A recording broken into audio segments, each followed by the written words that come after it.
Ce matin, retrouvons Tristan dans sa ferme pour la fabrication des reblochons fermiers, qui a lieu 2 fois par jour. Juste après la traite, dans ce lait, il a ajouté des ferments lactiques qui permettent d'acidifier le lait et d'empêcher la prolifération des mauvaises bactéries. Après, ces ferments, c'est plus pour l'affinage, c'est pour une texture, une meilleure texture et puis pour le goût aussi. C'est essentiel pour un bon reblochon. Et là, que fais-tu, Tristan ? Là, je prends la température du lait. Est-ce qu'il faut que ça soit à quelle température? Pas plus de 35 degrés, qu'il soit tendre à cœur. Voilà le premier secret du reblochon révélé. Là, tu fais quoi? Là, je regarde la quantité de lait qu'il y avait. 310 litres de lait ici. Ça, c'est de la présure. C'est une enzyme qui sert à coaguler le lait. Et du coup, le lait, là, il est liquide. Et quand on aura mis la présure dans le lait, au bout de 45 minutes, ça va faire un gros flan. On met à peu près 93 ml de présure. Ça là, c'est de la présure. C'est de la présure. Là, je brasse, que ça soit bien, le mélange soit bien homogène entre la présure et le lait. 45 minutes, on a mis la présure. On va pouvoir décailler. On prend le tranche caillé. C'est un peu comme une guitare avec des fils. C'est la guitare de fromager un peu, on peut dire ça. Et on va découper le grain. Ah oui, effectivement, ça ressemble plus à du flan. Ouais. Séparer le petit lait du grain de caillé, c'est le début de l'égouttage du fromage. Le grain blanc, c'est le caillé, puis ce qui est un peu jaune, ce qui est liquide, c'est le petit lait. À regarder Tristan faire, ça n'a pas l'air compliqué. Je vais tester de décailler moi aussi. Comme ça? Ouais, voilà, comme ça. Comme ça? Ouais. Là, ça fait les mois. Mais c'est dur en fait.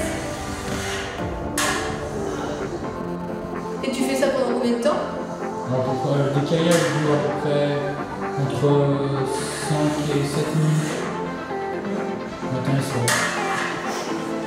C'est mieux que la salle de sport. Voilà. Là, ça va être bon. Allez, la suite. Pour le reblochon fermier, la toile est obligatoire. Ça fait que ça écoute le fromage uniformément partout. Le caillé est renversé dans des moules de taille réglementaire.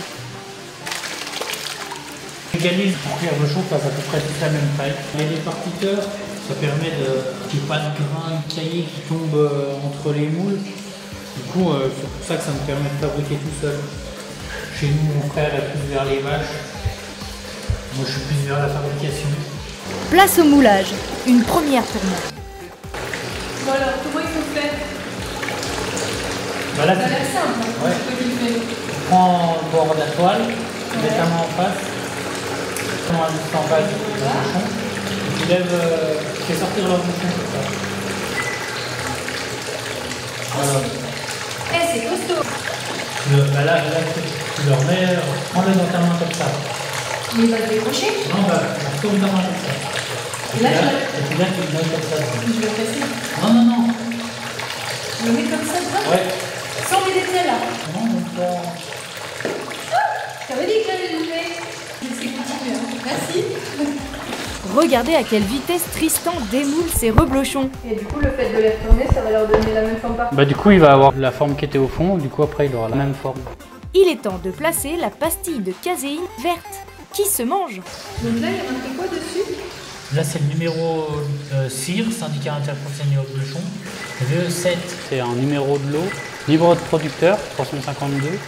Chaque producteur, qu'il soit producteur fermier ou fromager dans une coopérative, il a un numéro.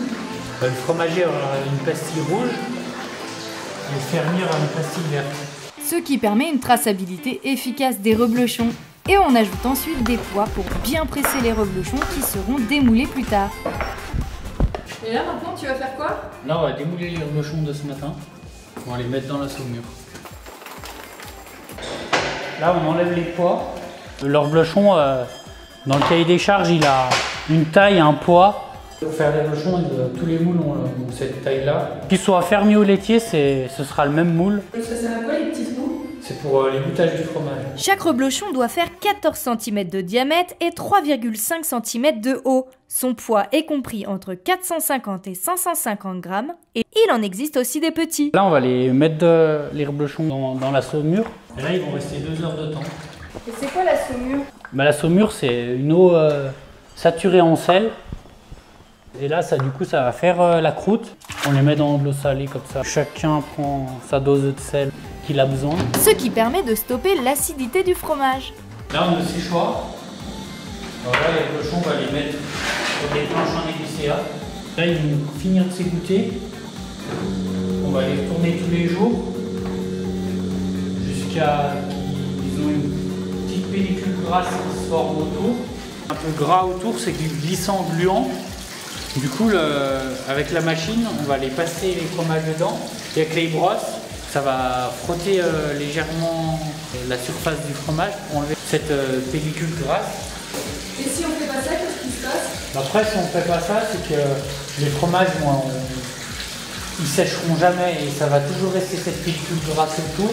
C'est tout le temps poisseux, gluant. Ça ferait pas un bouchon. Là, il y en a là.